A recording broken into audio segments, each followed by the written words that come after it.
1절에서 7절까지를 오늘 말씀을 보겠습니다. 누가복음 2장 1절에서 7절.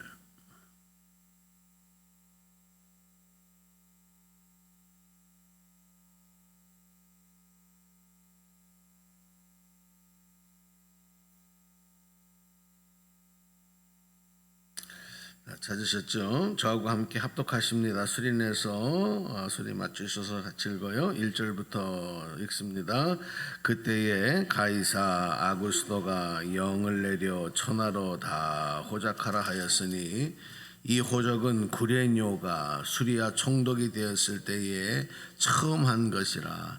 모든 사람이 호적하러 각각 고향으로 돌아가매 요셉도 다윗의 집 족속이므로 갈릴리 나사렛 동네에서 유대를 향하여 베들레헴이라 하는 다윗의 동네로 그 약혼한 마리아와 함께 호적하러 올라가니 마리아가 이미 잉태하였더라. 거기 있을 그때에 해산할 날이 차서 첫 아들을 낳아 강보로 싸서 구유에 뉘었으니 이는 여관에 있을 곳이 없음이러라. 아멘. 오늘 읽은 말씀이 이제 예수님께서 이 땅에 성탄하실 때 일어났던 상황에 대해서 또 이스라엘 땅에 있었던 일에 대해서 기록하고 있는 내용을 읽었습니다. 예수님이 이 땅에 태어나셨다 하는 것, 이 땅에 오셨다 하는 것은 일반적인 또 한 명의 생명의 출생이 아니라 하나님의 아들, 그리고 참된 평화의 왕, 모든 왕들 중에 왕이신 분이 태어나신 사건, 엄청난 인류 역사의 위대한 사건입니다. 그 증거가 뭐냐면 우리가 잘 아는 대로 예수님의 성탄을 당시의 사람들은 알지 못했고 어떤 출생인가 그 의미를 잘 알지 못했고 또 인정하지도 않았고 그런 모습들이 참으로 오랫동안 계속되었습니다. 일부 예수님을 믿는 또 예수님을 영접한 그리스도인들에 의해서 그 유대 지역에서만 또 이후에 바울에 의해서 그 유럽 지역과 그리고 이 지금의 튀르기의 터키 지역으로 복음이 전달되어지는 소아시아 지역, 그쪽 지역으로 이제 복음이 전달되기 시작했지만 대체적으로 보면 예수님을 오랫동안 그렇게 엄청난 분이다라고 하는 것이 전체적인 역사의 평가는 아니었습니다. 그러나 점점 시간이 흐르면 흐를수록 알게 된 것이죠. 2000년, 지금으로부터 2000년, 그리고 당시에 예수님이라는 분이 이 땅에 태어나셨고 이 땅에서 33년을 거하시는 동안에 이루셨던 일이 이게 그냥 한 사람이 태어났다가 죽은 사건이 아니구나. 그래서 인류 역사는 예수님의 이 땅의 성탄을 중심으로 완전히 바뀝니다. 그러니까 큰 하나의 패러그램이 바뀌는 거예요. 그래서 기원 전이 기원 후로 바뀌고, 그죠? BC가 AD 이렇게 바뀌게 되고, 인류의 시간을 계산하는 그 시간이 예수님으로부터 다시 시작됐다.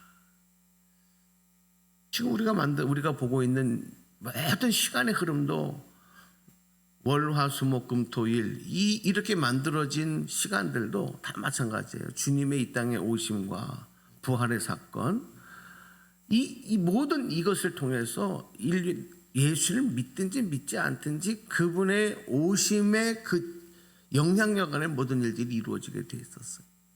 자, 그러면 다시 2000년 전으로 돌아가서 예수님 이 땅에 태어나실 때 그 상황에는 어떤 일이 있었느냐.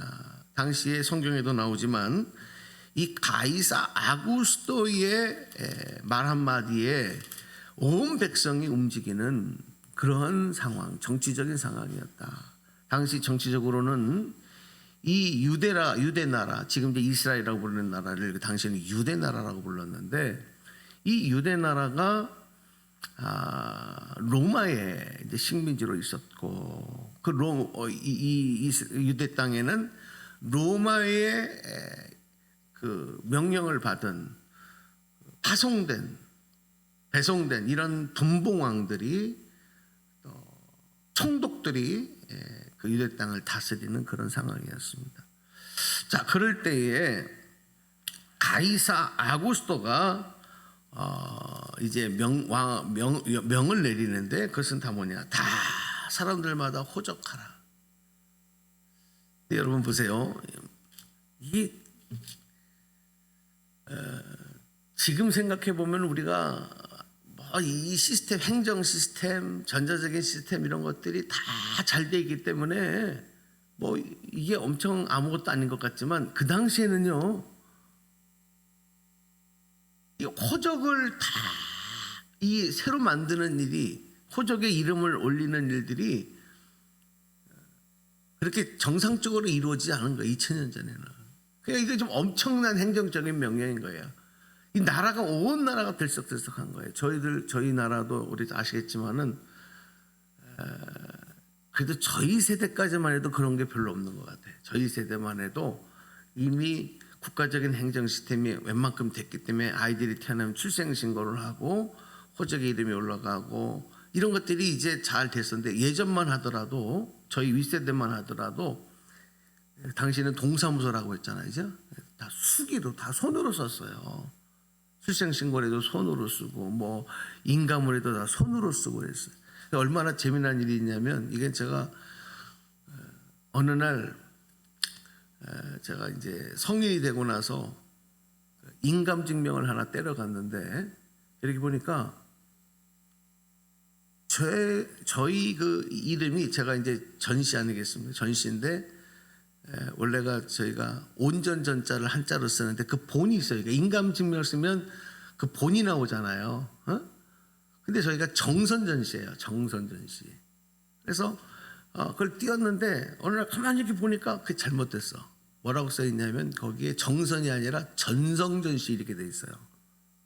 그래서 찾아갔어요. 이거 사람 본을 바꿔놨냐 그랬더니 그 당시에 그 인감을 하는 사람이 착각을 한 거예요. 그래서 잘못 썼어요. 수기로. 그래서 지금까지 못 바꿔요. 그걸 바꾸려면은 저 가서 무슨 그 재판을 받아야 되고 뭐라 해야 되고 복잡하고, 그냥 그대로 내버려두고 있어요. 그래서 제가 어느 날 갑자기 전성준 씨가 돼버렸어요.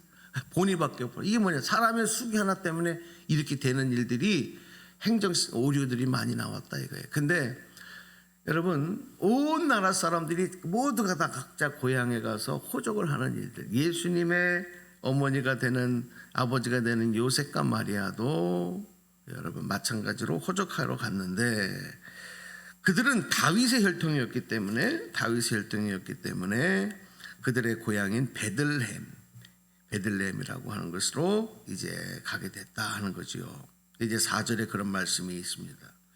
자, 그런데 당시에 가이사 아구스토가 호적하라는 명령이 내렸고, 요셉도 호적을 하기 위해서, 이름을 올리기 위해서 베들레헴으로 갔지만 이것은 국가적인 행정적인 명령인 것 같은데, 그 더 높은 곳에 하나님의 계획하심과 하나님의 또 역사심이 있었다. 뭐냐? 이미 예수님의 탄생이 나사렛이라고 하는 곳에 살고 있던 요셉, 그가 베들레헴에 갈 일이 없어요. 그런데 이 호적의 명령이 떨어지면서 그 베들레헴으로 가게 됐고, 그곳에서 이제 마리아가 출산을 하게 되는 일이 벌어졌다. 이것이 이제 이미 구약에서 하나님이 예언하신 바를 이루시는 놀라운 섭니다. 여러분, 우리가 사는 세상에는 우연이라는 것이 참 많습니다. 그렇지 않습니까? 우연이라는 사건이 너무 많아요. 그래서 우리는 참 우연이다. 그런데 사실은 하나님의 계획과 인도하심 속에는 우연이 없는 것이죠. 철저한 계획과 또 섭리 가운데 이루어지는 일인 것이죠. 오늘도 이 혹한의 날씨 한파가 아침부터 있어서 참 우리가 또 하루 생활하기가 많이 어렵지만 이것도 마찬가지입니다. 이렇게 한파가 온 게 우연이 아니라 다 기상적으로 뭐가 어떻게 되고 뭐가 어떻게 되면서 지금 이렇게 된 거지 우연으로 이렇게 추운 것이 아니다. 역사적인 전쟁과 또 여러 가지 격변의 사건들도 마찬가지인 거죠. 거기서 우리가 하나님의 뜻이 무엇인가, 하나님 무엇을 이루려고 하는가, 이 우리 기도하는 사람들이 늘 묵상해야 돼. 마지막 한 가지 오늘 말씀드리고 우리 기도해야 될 내용은 뭐냐. 자, 그런데 이 베들레헴에 갔는데 이 위대하신 하나님의 아들이신 예수님의 성탄을 아무도 준비하지 않았다. 몰랐다.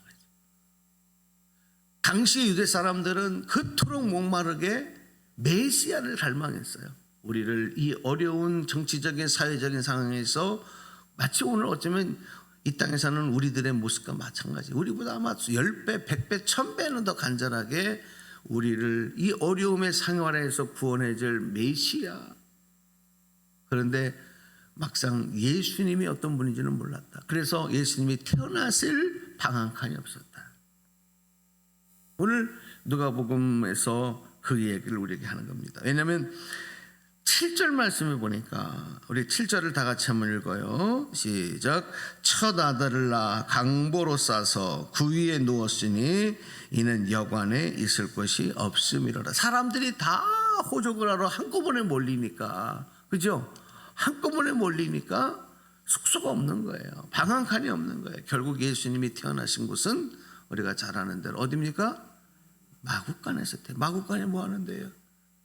짐승들이 머무는 곳 아니겠어요? 예수님 태어났을 때 예수님 누울 곳이 없어서 예수님이 누인 곳이 어디예요? 말구유가 뭡니까? 말 먹이통이잖아요. 음식들 먹이통. 여러분 시골에 가면 그 이렇게 나무 깎아가지고 거기다가 여물들 그냥 갖다 막 부어놓은 그 말밥들, 거기에 예수님이 누이셨다. 그 하늘 보좌의 영광스러운 하나님의 아들이 이 땅에 태어나신 그 많은 집들, 그 많은 방들 중에 방 한 칸 태어나실 곳이 없어서 마구간에서 태어나셨고, 태어나신 아기가 말구에 누이셨다. 이게 참 참혹한 상황인 거예요. 우리는 뭐 성탄할 때 아무런 의미 없이 마구간, 아까 우리 찬송할 때도 저 육축 소리 아기 잠 깨요 이런 찬송하잖아요. 육축이라면 그 짐승들 소리 아기가 깰 정도로 여러분 그런 환경. 오늘 이 말씀을 듣고 오늘 우리가 정말 주님 오실 때 나의 마음 한 구석에 주님을 맞이할 수 있는 마음의 이 한 공간을 준비하고 있느냐. 마음 전체를 준비하지 못해도 우리는 세상 걸로 꽉 차 있잖아요. 마찬가지 주님 오셔도 내 마음속에 주님 찾아 들어올 곳이 있는가. 지금 이 땅에 얼마나 많은 집들, 가정들, 숙소들을 과연 주님이 이 땅에 다시 오신다면 머무를 수 있는 방 한 칸이 있을까? 오늘 여러분이 주님이 오셔서 내가 너희 집에 좀 하루 머물러야 되겠다. 주님, 제가 호텔 잡아드릴게요. 저희 집은 들어올 곳이 없습니다. 오늘 주님을 우리가 준비하는 이 마음의 공간, 삶의 공간을 준비해야 돼요. 이 얘기 하나 하고 말씀 마치겠습니다. 제가 어렸을 때는 아이들이 많았잖아요. 그래서 성탄절이 되면 꼭 교회에서 성탄 선곡도 준비하고, 이제 크리스마스 이브 날이면은 막 그런 아주 막 축제 날이었어요, 그렇죠? 그리고 막 새벽송도 돌고 대단했습니다. 근데 저도 이제 어릴 때부터 교회를 나왔기 때문에 교회에서 어느 날 선곡을 하는데 그 선곡의 대본은 아주 유명한 선곡 대본이에요. 빈방이 있습니까? 이거는 뭐 엄청난. 근데 이제 거기에 약간 덜 떨어지는 주인공의 영구가 좀 덜 떨어졌어요, 애가. 그래서 많은 대사를 맡기질 못하는 거예요. 그렇다고 안 시킬 수도 없잖아요. 그러니까 그 아이에게 딱 하나 역할을 맡기는 게 여관집 주인이에요. 다른 아이들이 다 대본을 하고 마는데 마지막 이 아이 연구에게 주어진 대사는 똑똑똑똑 하고 이제 요셉의 문을 두드립니다. 여러분 빈방 있어요. 지금 아기가 태어나려고 해요. 빈방 있습니까? 그때 이 연구가 딱 한마디, 빈방 없어요. 여기 대사입니다. 얼마나 쉬워요. 근데 얘는 이거를 연습하고 또 연습하고 빈방 없어요. 이거 너 요거만 하면 돼. 선생님이 가르쳐주고 똑똑똑하면 뭐라 그래? 빈방 없어요. 자, 이제 당일이 됐습니다. 연극이 열렸어요. 애들이 열심히 대화를 외운 걸 하고 막 분장도. 나중에 이제 마지막에 연구 차례가 됐습니다. 똑똑똑똑 아기가 태어나려고 해요. 빈방 있습니까? 근데 연구가 뭐래요? 빈방 있어요. 그런 거예요. 연구가 완전 망했어요. 사람들은 까르르 웃고 애들은 막 화가 나고 연구가 나고, 야 이놈아 바보 같은 놈아, 빈방 없어요. 집에 빈방 있어요. 야 다 망쳤어. 연구가 나중에 무대 뒤에 들어와서 눈물을 닦으면서 그러는 거예요. 아닌데, 빈방 있는데, 나는 예수님 모실 빈방을 준비했는데. 여러분, 이게 이제 연극의 내용이에요. 저는 그 바보 같은 연구의 잘못된 대사가 아니죠. 걔는 그걸 하면서 예수님은 빈방 없어 마구간에 보내기 싫은 거였어요. 빈방 있어요. 오늘 우리가 그런 마음을 좀 가져야 되겠다 이거죠. 오늘 예수님 성탄 또 하루 그냥 지나가는 날로 하지 말고, 여러분 준비된 마음으로 주님 여러분의 마음에, 여러분의 삶의 공간에 모실 수 있는 준비된 저와 여러분 되기를 주님의 이름으로 축복합니다.